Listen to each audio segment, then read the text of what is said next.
स्वागत है आपका आज के इस वीडियो में। आज हम क्लास 9th साइंस के बहुत ही इंटरेस्टिंग चैप्टर को शुरू करने जा रहे हैं जिसका नाम है tissues in action.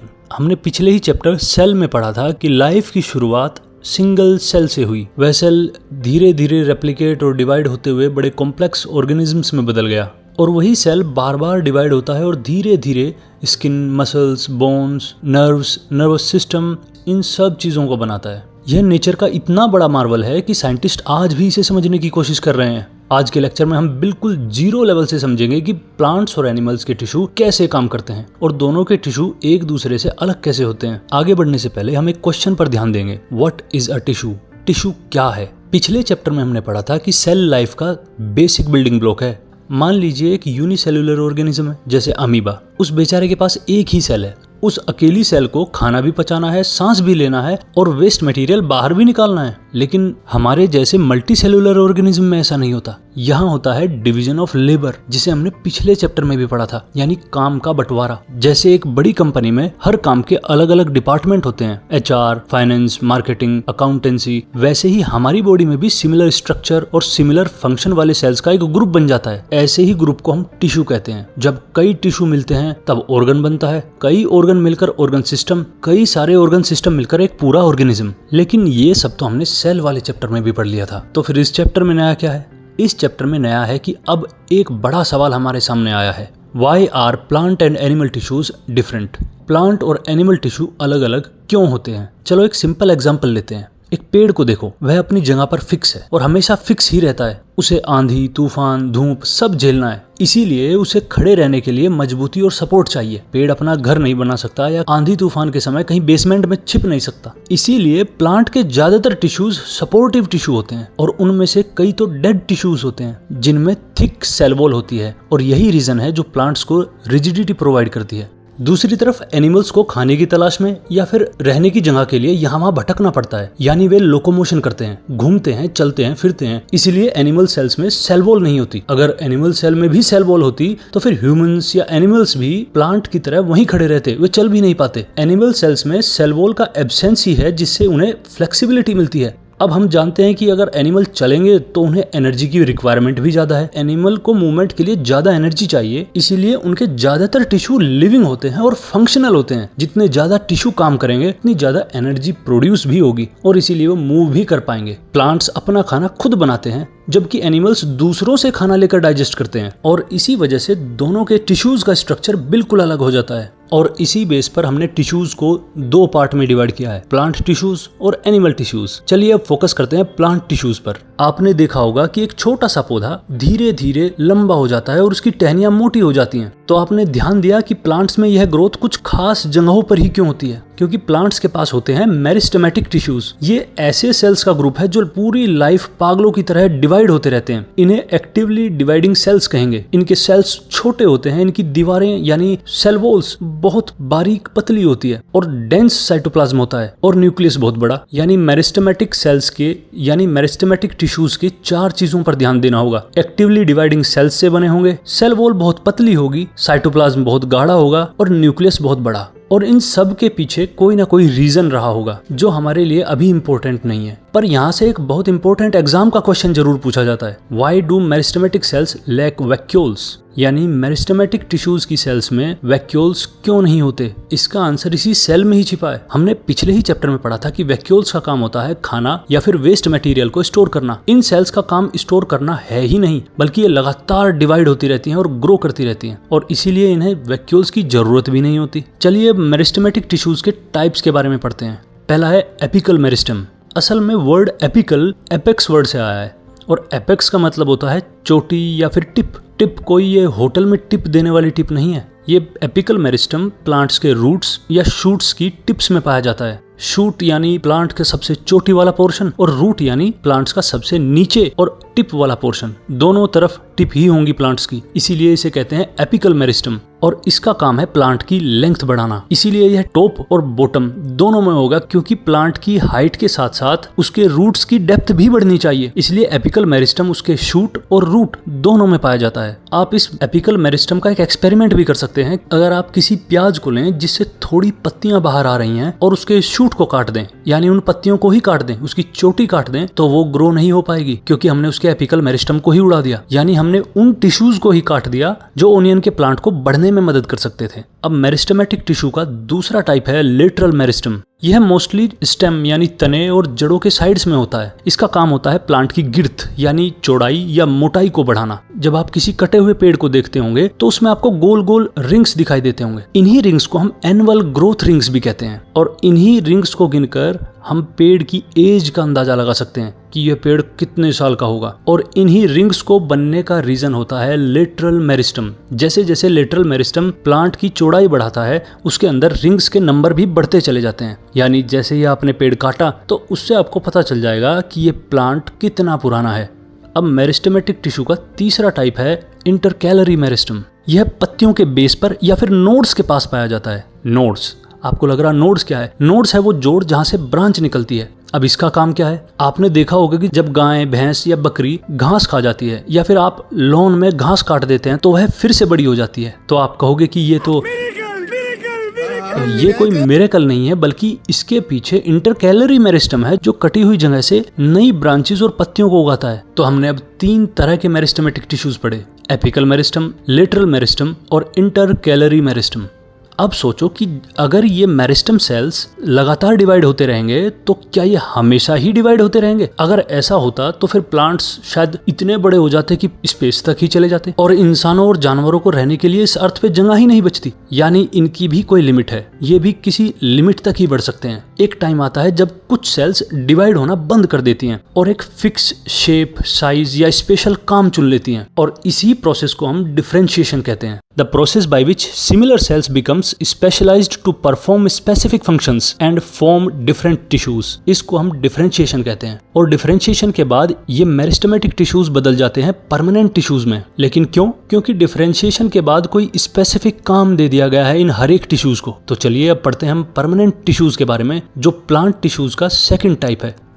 Generally permanent tissues 2 तरह के होते हैं, सिंपल परमानेंट और कॉम्प्लेक्स परमानेंट टिश्यूज। लेकिन इसी में एक पार्ट होता है प्रोटेक्टिव टिश्यूज का। सबसे पहले हम प्रोटेक्टिव टिश्यू के बारे में जानेंगे, जिसका नाम है एपिडर्मिस। जिस तरह हमारी बॉडी को हमारी स्किन प्रोटेक्ट करती है, यानी बॉडी के ऑर्गन्स के अंदर बाहर का कोई एजेंट आसानी से एंट्री नहीं ले पाता, बिल्कुल वैसे ही प्लांट्स के ऊपर भी एक आउटर लेयर होती है जिसे हम एपिडर्मिस कहते हैं। यह बिल्कुल फ्लैट और टाइटली पैक्ड सेल्स की एक सिंगल लेयर होती है। इसके ऊपर एक वैक्स जैसी लेयर होती है जो क्यूटिन से बनी होती है, जिसे हम क्यूटिकल कहते हैं। और यही क्यूटिकल डेजर्ट्स में पाए जाने वाले प्लांट्स में बहुत थिक होती है, ताकि वाटर प्लांट से आसानी से एस्केप ना कर सके। क्योंकि डेजर्ट में वाटर की स्कार्सिटी होती है, पानी बहुत कम है, और उसे बचाने के लिए वहाँ के प्लांट्स ने इस लेयर को डेवलप कर लिया है जिससे पानी का लॉस नहीं होता। और इसी एपिडर्मिस में छोटे छोटे पोर्स, छोटे छोटे छेद होते हैं जिन्हें हम स्टोमेटा कह देते हैं। इन्हीं स्टोमेटा के थ्रू प्लांट्स गैसेस एक्सचेंज करते हैं और एक्स्ट्रा वाटर को वेपर्स में बदलकर ट्रांसपिरेशन करते हैं। तो कभी आपने सुना होगा कि ज्यादा प्लांट्स लगाने से बादल बनते हैं। इसका एक रीजन ये भी है कि प्लांट ट्रांसपिरेशन करते हैं, जिसकी वजह से लगातार वाटर वेपर में बदलता रहता है। तो हमने पढ़ा कि क्यूटिन से बनी एक लेयर जिसे क्यूटिकल कहते हैं, वो प्लांट्स के आउटर सरफेस को कवर करके रखती है। डेजर्ट वाले प्लांट्स में यही लेयर बहुत ज्यादा थिक होती है जिससे वाटर एस्केप ना कर सके, क्योंकि वहाँ वाटर की स्कार्सिटी है। और इसी लेयर में छोटे छोटे पोर्स होते हैं जिन्हें हम स्टोमेटा कहते हैं, जो गैसेज और वाटर के एक्सचेंज में मदद करते हैं। तो परमानेंट टिश्यूज का पहला पार्ट प्रोटेक्टिव टिश्यू, जिसे हम एपिडर्मिस कहते हैं, वो हमने समझा। अब आते हैं सेकेंड पार्ट पर, सिंपल परमानेंट टिश्यूज। ये टोटल 3 तरह के टिश्यूज हैं, पैलेनकाइमा, कोलनकाइमा और स्केलेरेनकाइमा। ये हैं सपोर्टिंग टिश्यूज जो प्लांट को खड़े रखने का सहारा देते हैं। पैरेनकाइमा, ये बहुत ही सीधी लिविंग सेल्स होती हैं जिनकी दीवारें यानी सेल वॉल्स बहुत पतली होती हैं और इनके बीच में इंटरसेलुलर स्पेस, यानी इनकी सेल्स के बीच में बहुत ज्यादा इंटरसेलुलर स्पेस होता है। हालांकि इनका मेन काम होता है खाने को स्टोर करना, लेकिन अगर इनके अंदर क्लोरोफिल आ जाए तो इन्हें ही क्लोरेनकाइमा भी कह देते हैं, जो फोटोसिंथेसिस में मदद करते हैं। पर यही सेल एक काम और करती हैं। आपने देखा होगा कुछ प्लांट्स वाटर की सरफेस पर उगते हैं, यानी किसी लेक के ऊपर या किसी नदी के किनारे उगते हैं जहाँ पानी बहुत ज्यादा है। वो डूबते क्यों नहीं, वो हमेशा तैरते ही क्यों रहते हैं? इसके पीछे का रीजन भी पैरेन्काइमा ही है। असल में जब इसी इंटरसेलुलर स्पेस के बीच में हवा भर जाए तो हम उन सेल्स को एरेनकाइमा कह देते हैं, और यही सेल्स रेस्पॉन्सिबल हैं जो प्लांट्स को फ्लोट कराती हैं, यानी उसकी डेंसिटी कम कर देती हैं और वो पानी की सरफेस पर तैरने लगता है। तो हमने पढ़ा कि पैरेन्काइमा की सेल्स के बीच में इंटरसेलुलर स्पेस बहुत ज्यादा होता है। अगर वहां पर क्लोरोफिल आ जाए तो उसे क्लोरेनकाइमा कहेंगे, और अगर वहां एयर ज्यादा भर जाए तो उसे हम एरेनकाइमा कहेंगे, जो फ्लोट करने में मदद करेगा किसी प्लांट को वाटर सरफेस के ऊपर। हमारा नेक्स्ट टिश्यू है कोलेनकाइमा। कभी आपने देखा कि कुछ प्लांट ऐसे होते हैं जो बहुत फ्लेक्सिबल होते हैं, जैसे मनी प्लांट। अगर तेज आंधी या हवा चले तो ये मुड़ जाएंगे, झूलने लगेंगे, लेकिन टूटेंगे नहीं। ऐसा क्यों? ऐसा इसलिए क्योंकि ये फ्लेक्सिबल होते हैं। लेकिन फ्लेक्सिबल क्यों होते हैं? क्योंकि इनकी सेल्स के कोने पर पाया जाता है पैक्टिन, जिसकी वजह से कॉर्नर्स थोड़े थिक हो जाते हैं, और यही प्लांट को मैकेनिकल सपोर्ट और फ्लेक्सिबिलिटी देता है। और तीसरा सिंपल परमानेंट टिश्यू है स्क्लेरेनकाइमा। यह टिश्यू पिछले दोनों टिश्यूज से अलग है क्योंकि इसकी सेल्स डेड होती हैं। इसकी सेल्स की सेल वॉल्स इतनी थिक होती हैं कि सेल के अंदर कोई जगह ही नहीं बचती। लेकिन क्यों? क्योंकि ये थिकनेस आई है एक सीमेंट जैसे केमिकल की वजह से, जिसका नाम है लिग्निन। यानी जो भी प्लांट बहुत ही मजबूत पत्थर की तरह हार्ड दिखते हैं, उसके पीछे का कारण है लिग्निन। यही लिग्निन प्लांट को पत्थर जैसी मजबूती देता है। और इसका सबसे बेस्ट रियल लाइफ एग्जांपल है नारियल का छिलका। आपने नारियल का हस्क देखा होगा, वो भूसे की तरह दिखने वाला पार्ट, या फिर अखरोट का वो बहुत हार्ड शेल देखा होगा। ये सब हार्ड हुए हैं लिग्निन की वजह से, या इनडायरेक्टली हम कहें स्क्लेरेनकाइमा की वजह से। मान लीजिए आपने कोई प्लांट लगाया, तो शुरुआत में ही जब वो ग्रो करेगा तो उसकी आउटर लेयर कभी भी डार्क ब्लैक या हार्ड नहीं होती, बड़ी ही फ्लेक्सिबल होती है। लेकिन जैसे ही प्लांट धीरे धीरे बूढ़ा होने लगता है, उसकी बाहर की एपिडर्मिस बदलने लगती है। वह पेड़ की छाल यानी बार्क या कोर्क बन जाती है, जिसे हमने पिछले चैप्टर में भी पढ़ा था, जहां रॉबर्ट हुक ने इसी कोर्क से पहली बार प्लांट सेल को देखा था। ये कोर्क या बार्क के सेल्स डेड सेल्स होते हैं, और इनमें पाया जाता है एक केमिकल सुबेरिन, जो वाटर या गैसेस को एक्सचेंज नहीं होने देता। यानी अब हमारे पास टोटल 3 सिंपल परमानेंट टिश्यूज हैं, पैरेन्काइमा, कोलेनकाइमा और स्क्लेरेनकाइमा। अब मूव करते हैं हम परमानेंट टिश्यूज के थर्ड पार्ट पर, कॉम्प्लेक्स परमानेंट टिश्यूज। इन्हें कॉम्प्लेक्स इसलिए कहते हैं क्योंकि ये एक से ज्यादा टाइप के सेल्स से मिलकर बने होते हैं, लेकिन सब मिलकर एक ही मिशन पर काम करते हैं। इन्हें हम कंडक्टिंग टिश्यूज या वेस्कुलर टिश्यूज भी कहते हैं। जिस तरह ह्यूमंस में वेन्स या नसें, आर्टरीज होती हैं, उसी तरह जाइलम और फ्लोएम प्लांट्स में होते हैं, जिनका अपना एक स्पेसिफिक फंक्शन होता है। तो चलिए जाइलम के बारे में पढ़ते हैं। जाइलम का काम होता है जड़ों से वाटर और मिनरल्स को खींचकर ऊपर पत्तियों की तरफ पहुंचाना। तो यह सिर्फ यूनि डायरेक्शनल होता है, यानी एक ही डायरेक्शन में वाटर या मिनरल्स को लेकर जा सकता है, नीचे से ऊपर। इसके मोस्टली सेल्स डेड सेल्स ही होते हैं, बस जाइलम पैरेन्काइमा ही लिविंग रहता है। वहीं फ्लोएम का काम है पत्तियों में बनने वाले फूड को पूरे के पूरे पेड़ में पहुंचाना, यानी यह ऊपर से नीचे और नीचे से ऊपर बाई डायरेक्शनल होता है, क्योंकि इसे प्लांट के हर पार्ट में फूड को पहुंचाना है, तो इसीलिए यह बाई डायरेक्शनल होता है। तो फ्लोएम के मोस्टली सेल्स लिविंग होते हैं, जैसे सीव सेल्स और कंपेनियन सेल्स, जो खाने की लोडिंग और अनलोडिंग को संभालते हैं। लेकिन मोस्टली हम कंफ्यूज होते हैं जाइलम और फ्लोएम किस चीज को ट्रांसपोर्ट करने में मदद करते हैं। जैसे हमने पढ़ा कि जाइलम वाटर और मिनरल्स को ट्रांसपोर्ट करते हैं और फ्लोएम फूड को। तो इसे कैसे याद रखें? इसे एक ट्रिक से हमेशा के लिए याद किया जा सकता है। जैसे जाइलम को हम एसोसिएट कर लेंगे जल से, यानी जो जल यानी वाटर को ट्रांसपोर्ट करता हो वह टिश्यू जाइलम टिश्यू है, और फ्लोएम को एसोसिएट कर लेंगे फूड से, यानी जो फूड को ट्रांसपोर्ट करता हो वह टिश्यू फ्लोएम हुआ। और इस तरह हमारा जाइलम और फ्लोएम कंप्लीट हुआ। तो अब हमने परमानेंट टिश्यूज में 3 तरह के टिश्यूज पढ़े, एपिडर्मिस, सिंपल परमानेंट और कॉम्प्लेक्स परमानेंट टिश्यूज। और यहीं तक हमारा प्लांट टिश्यूज का सफर था। प्लांट्स का काम खत्म, अब आते हैं एनिमल टिश्यूज पर। हमारी बॉडी में 4 मेन टाइप के टिश्यूज होते हैं, जैसे एपिथेलियल, कनेक्टिव, मस्कुलर और नर्वस टिश्यूज। तो सबसे पहले पढ़ते हैं हम एपिथेलियल टिश्यूज के बारे में। जिस तरह प्लांट्स में हमने एपिडर्मिस टिश्यू पढ़ा था, उसी तरह एनिमल्स में एपिथेलियल टिश्यू का काम होता है वही। यह हमारी बॉडी पर आउटर कवर का काम करता है, या फिर बॉडी के सभी ऑर्गन्स के आउटर कवर भी इसी एपिथेलियल टिश्यू से बने होंगे। जैसे स्किन की आउटर लेयर बनाएगा, और स्किन के अंदर रखे हुए ऑर्गन्स की आउटर लेयर भी इसी एपिथेलियल टिश्यू से बनी होंगी। क्या कभी आपने सोचा कि हमारा पेट फेफड़ों के बगल में है और वे दोनों एक साथ चिपके हुए भी हैं, तो वे एक साथ जुड़ क्यों नहीं जाते? क्योंकि दोनों पर एक आउटर कवरिंग बनी हुई है जो एपिथेलियल टिश्यू से बनी है, जो उन दोनों को सेपरेट करती है। एपिथेलियल टिश्यूज के सेल्स आपस में बहुत टाइटली पैक्ड होते हैं ताकि कोई जर्म्स या फिर कोई बाहरी मटेरियल अंदर से बाहर ना घुस सके। अलग अलग ऑर्गन्स के लिए इनकी शेप भी अलग अलग होती है। जैसे लंग्स में ये बिल्कुल पतली थिन लाइन जैसे होते हैं ताकि गैस आसानी से एक्सचेंज हो सके, और इन्हें सिंपल स्क्वैमस कहते हैं, जो आप इमेज में भी देख सकते हैं। और हमारी स्किन में इनकी कई लेयर्स होती हैं, क्योंकि अगर चोट लग जाए, अगर सिर्फ लंग्स की तरह स्किन में भी एक ही लेयर होगी तो चोट लगते ही सीधा ऑर्गन ही एक्सपोज हो जाएगा एयर में। तो इसीलिए हमारी स्किन को बनाने के लिए यही सिंपल स्क्वैमस लेयर के ऊपर लेयर रखकर हमारी स्किन कई सारी लेयर से बनती है, और उसे हम स्ट्रेटिफाइड स्क्वैमस कहते हैं। ये तो बात हुई हमारे लंग्स और स्किन की, लेकिन यही एपिथेलियल टिश्यू जब हमारे पेट और इंटेस्टाइन की लेयर बनाते हैं तो वे पिलर यानी खंभों की तरह लंबे हो जाते हैं, जिन्हें कोलमनर कहते हैं, जो खाना पचाने और एब्जॉर्ब करने में मदद करते हैं। और इसी तरह एपिथेलियल टिश्यू हमारी बॉडी के हर एक ऑर्गन की आउटर कवरिंग को बनाने में रेस्पॉन्सिबल होता है। ऐसा नहीं है कि सिर्फ हमारे पास यही 3 तरह की टिश्यूज हैं, सिंपल स्क्वैमस या स्ट्रेटिफाइड स्क्वैमस या कोलमनार। इसके बहुत सारे एग्जांपल्स हैं, लेकिन वो सब जानना हमारे लिए अभी इतना जरूरी नहीं है। तो चलिए अब हम एनिमल टिश्यूज के सेकंड टाइप को पढ़ते हैं, कनेक्टिव टिश्यू। नाम से ही साफ है, जो बॉडी के अलग अलग पार्ट्स को आपस में कनेक्ट करें या सपोर्ट दें, उन सबको कनेक्टिव टिश्यू कहेंगे। इन कनेक्टिव टिश्यूज की एक खासियत होती है कि इनकी सेल्स बहुत दूर दूर होती हैं, और वे एक जेली जैसी या फिर लिक्विड या किसी हार्ड चीज के अंदर घुसे होते हैं, जिसे हम मैट्रिक्स कहते हैं। और इसका एक बेस्ट एग्जांपल है ब्लड। पर आप सोचेंगे कि ब्लड तो एक लिक्विड है, ये कनेक्टिव टिश्यू कैसे हो सकता है? ये दो चीजों को कनेक्ट कैसे करेगा बॉडी के अंदर? क्योंकि ब्लड हमारी पूरी बॉडी में दौड़ता रहता है और न्यूट्रिएंट्स और गैसेस को एक जगह से दूसरी जगह कनेक्ट करके एक्सचेंज करता रहता है, इसीलिए यह एक कनेक्टिव टिश्यू कहा जाता है। तो अब आपके मन में क्वेश्चन आएगा, तो फिर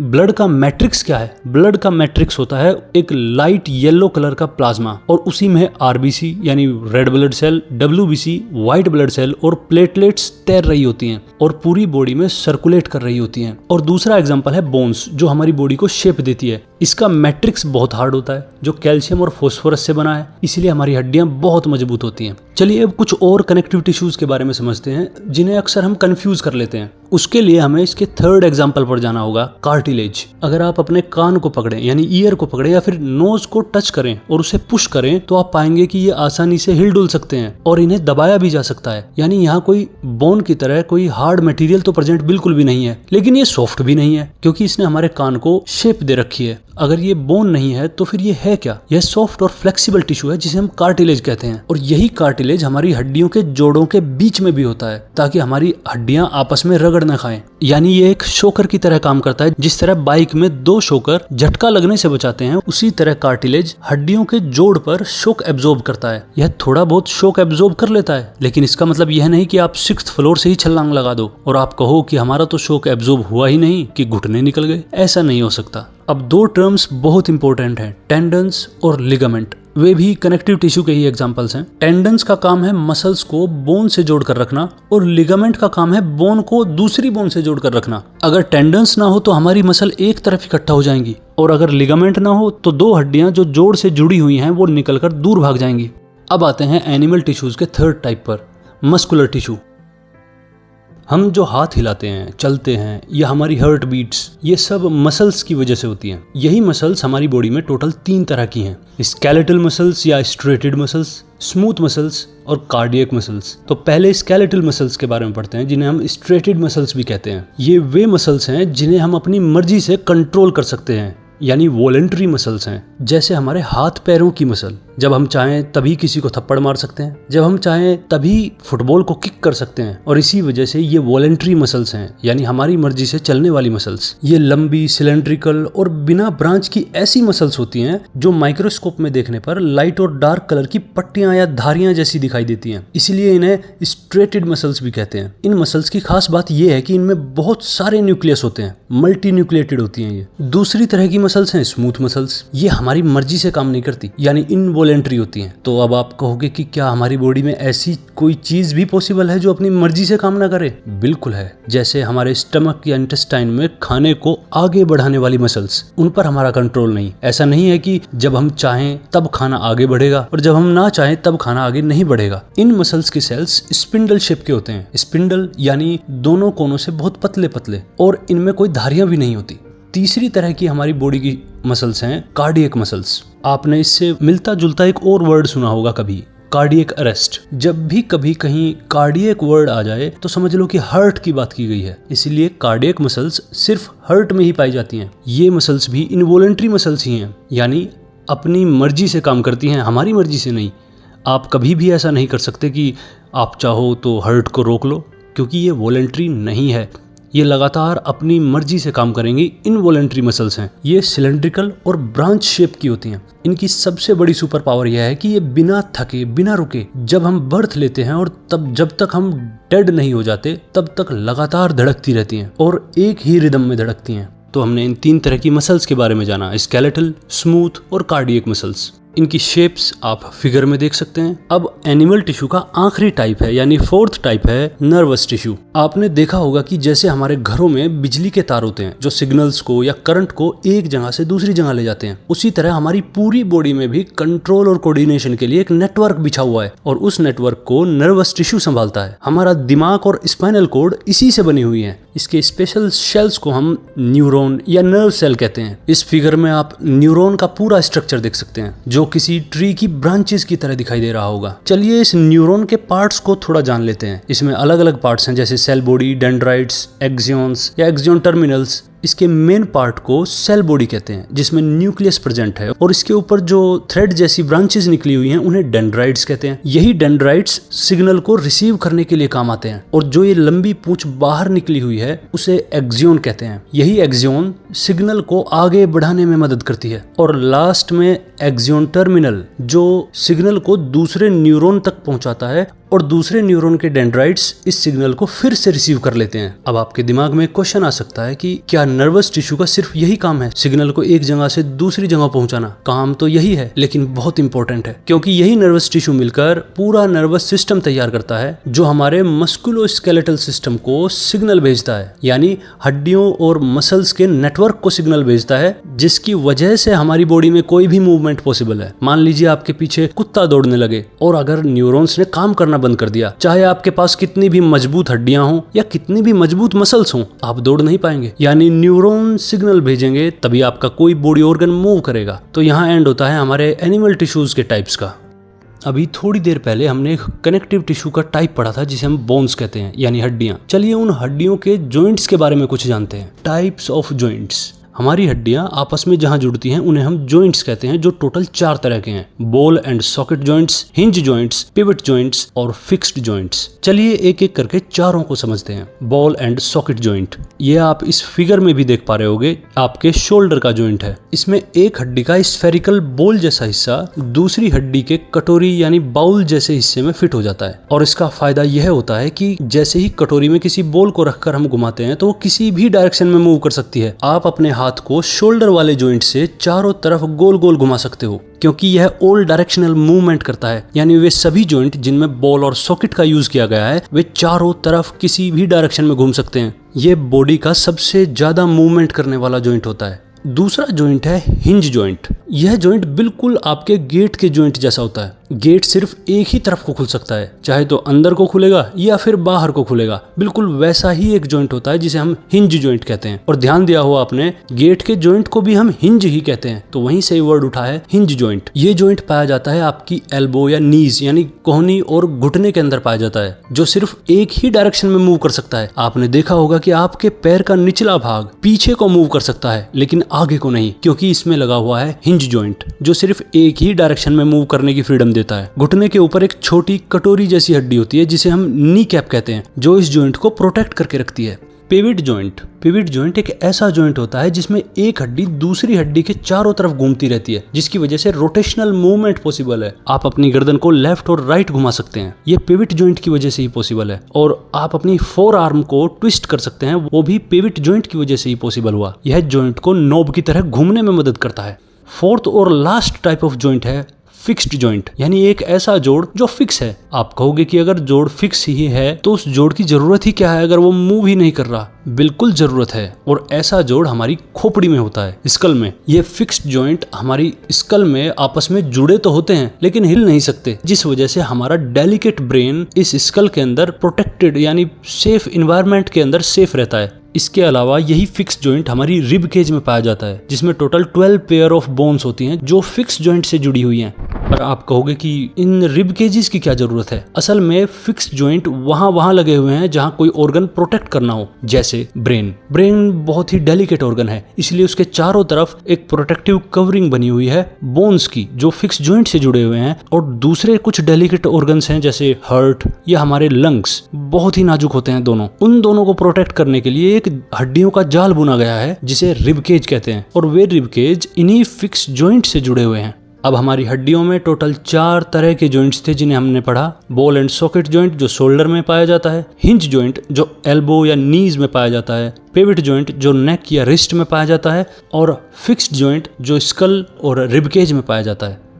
चलिए अब जॉइंट्स के साथ साथ स्केलेटल सिस्टम को भी थोड़ा गहराई से समझते हैं। हमारा स्केलेटल सिस्टम सिर्फ हड्डियों का ढांचा नहीं है, यह हमारी बॉडी के बहुत नाजुक ऑर्गन्स को बॉडीगार्ड की तरह प्रोटेक्ट करके रखता है। इसके 3 इंपॉर्टेंट पार्ट्स पर नजर डालते हैं। पहला है स्कल यानी खोपड़ी। यह फ्लैट बोन्स का बहुत ही हार्ड बॉक्स है जिसका काम हमारे सबसे इंपॉर्टेंट ऑर्गन्स जैसे ब्रेन, आईज, ईयर्स, इन सब को प्रोटेक्ट करना है। स्केलेटल सिस्टम का दूसरा पार्ट है वर्टिब्रल कॉलम, जिसे हम रीढ़ की हड्डी या स्पाइन भी कहते हैं। यह कोई एक सिंगल लंबी हड्डी नहीं है, बल्कि छोटी छोटी हड्डियों की एक सीरीज है जिसे हम वर्टिब्रे कहते हैं। अब सोचिए, अगर ये रीढ़ की हड्डी यानी वर्टिब्रल कॉलम पैर या हाथ की हड्डी की तरह सीधी हड्डी होती, क्या हम आगे या पीछे झुक पाते? कभी भी नहीं। इन छोटी छोटी हड्डियों के बीच कार्टिलेज डिस्क्स होती हैं जो छोटे छोटे गद्दों का काम करती है, यानी कुशन का काम करती है, जो कभी कभी वर्टिब्रल कॉलम पर पड़ने वाले दबाव को बाइक के शॉकर की तरह एब्जॉर्ब कर लेती है। और इसी वजह से हम बिना चोट खाए आसानी से झुक सकते हैं, ट्विस्ट कर सकते हैं। और इसी के अंदर होती है हमारी बहुत ही कीमती स्पाइनल कॉर्ड, जिसको यह प्रोटेक्ट करके रखती है। थर्ड और लास्ट टाइप है रिब केज यानी पसलियां, जो किसी केज यानी पिंजरे की तरह दिखाई देती हैं। हमारी चेस्ट में रिब केज के टोटल 12 पेयर्स होते हैं जो पीछे से रीढ़ की हड्डी और आगे से छाती की स्टर्नम से जुड़े होते हैं। लेकिन यहाँ एक क्वेश्चन आपके दिमाग में आ सकता है कि जब हम सांस लेते हैं तो हमारी छाती फूल जाती है, और अगर रिब केज हड्डियों से बना है तो वह हमारी छाती को फूलने कैसे देता है? इसका रीजन है कि रिब केज खुद कार्टिलेज से जुड़ा हुआ है, और यही कार्टिलेज रिब केज की थोड़ी बहुत मोबिलिटी में मदद कर देता है, जिस वजह से जब आप सांस लेते हैं तो आपकी छाती फूल जाती है। अब सबसे इम्पोर्टेंट क्वेश्चन, रिब केज का काम क्या है? यह हमारे हार्ट यानी दिल और फेफड़ों को यानी लंग्स को किसी भी बाहरी झटके से बचा लेता है। चलिए अब एक बहुत ही डिफरेंट टॉपिक पर नजर डालते हैं, टोटिपोटेंसी। 1958 में FC स्टुअर्ट, फ्रेडरिक कैंपन स्टुअर्ट ने एक कमाल ही कर दिया। उन्होंने कैरेट यानी गाजर के फ्लोएम टिश्यू से कुछ सेल्स निकाले और उन्हें एक न्यूट्रिएंट मीडियम में लैब के अंदर उगाया। धीरे धीरे वो सिंगल सेल डिवाइड होकर एक बिना शेप वाला सेल्स का एक ग्रुप बन गया। धीरे धीरे उससे पूरा का पूरा गाजर का प्लांट ही उग गया। तो प्लांट सेल की ऐसी एबिलिटी जिससे एक सिंगल मैच्योर सेल से पूरा का पूरा पौधा उगाया जा सके, उसे टोटिपोटेंसी कहते हैं। इसी टोटिपोटेंसी में सेल्स की सबसे बेस्ट ग्रोथ तब होती है जब लाइट, एयर या लिक्विड न्यूट्रिएंट मीडियम तीनों चीजें बराबर मिले। तो टोटिपोटेंसी हमारे लिए बहुत इंपॉर्टेंट टॉपिक है, इसे ध्यान रखेंगे। अब हम इस चैप्टर के लास्ट टॉपिक पर आ चुके हैं। अब चलिए देखते हैं कि किस तरह साइंटिस्ट्स ने पेड़ों की एक बीमारी का यूज करके उसे ह्यूमंस के लिए बहुत यूजफुल बना दिया। असल में पेड़ों में एक बीमारी होती है जिसे कहते हैं क्राउन गॉल डिजीज। जिस तरह ह्यूमंस में ट्यूमर या फिर कैंसर होता है, उसी तरह प्लांट्स में अनकंट्रोल्ड सेल की ग्रोथ की वजह से उनके तनों पर ट्यूमर जैसी एक स्वेलिंग आ जाती है, और जो धीरे धीरे बड़ी बड़ी गांठ बन जाती हैं, जैसा आप स्क्रीन पर देख सकते हैं। यह बीमारी एक खास बैक्टीरिया के कारण होती है जिसका नाम है एग्रोबैक्टीरियम ट्यूमफेसियंस। यह बैक्टीरिया पेड़ की सेल्स में घुसकर वहां बहुत तेजी से अनकंट्रोल्ड सेलुलर डिवीजन करना शुरू कर देता है। अब हमारे साइंटिस्ट ने सोचा कि सिर्फ इस बीमारी का इलाज ढूंढने की बजाय यह समझा जाए कि यह बैक्टीरिया ऐसा करता कैसे है। और रिसर्च में पता चला कि यह बैक्टीरिया असल में अपना खुद का जेनेटिक मटेरियल यानी डीएनए बड़ी चालाकी से प्लांट सेल के अंदर ट्रांसफर कर देता है। बस फिर क्या था, साइंटिस्ट ने इसी बैक्टीरिया को एक कुरियर बॉय या फिर जेनेटिक टूल के रूप में यूज करना शुरू कर दिया। और आज के समय में प्लांट टिश्यू कल्चर या जेनेटिक इंजीनियरिंग में हम इसी एग्रोबैक्टीरियम का इस्तेमाल करते हैं। हम इस बैक्टीरिया के हार्मफुल हिस्से को हटाकर उसमें अपनी मर्जी का एक बेटर जीन डाल देते हैं। पर बेटर जीन, इसका मतलब क्या है? बेटर जीन एक ऐसा जीन है जिसकी वजह से बनने वाले फल ऐसे फल होंगे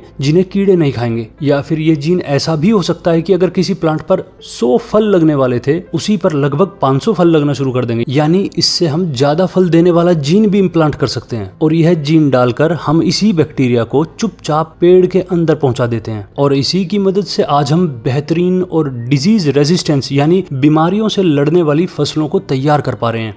इस तरह खत्म होता है हमारा ये चैप्टर टिश्यूज इन एक्शन। और हमने वर्ड बाय वर्ड पूरा चैप्टर कंसेप्ट्स के साथ समझा, सारे रियल लाइफ एग्जांपल्स के साथ। अगर आपको यह लेक्चर अच्छा लगा तो शेयर कीजिए, लाइक कीजिए और चैनल सब्सक्राइब कीजिए। मिलते हैं अगले वीडियो में।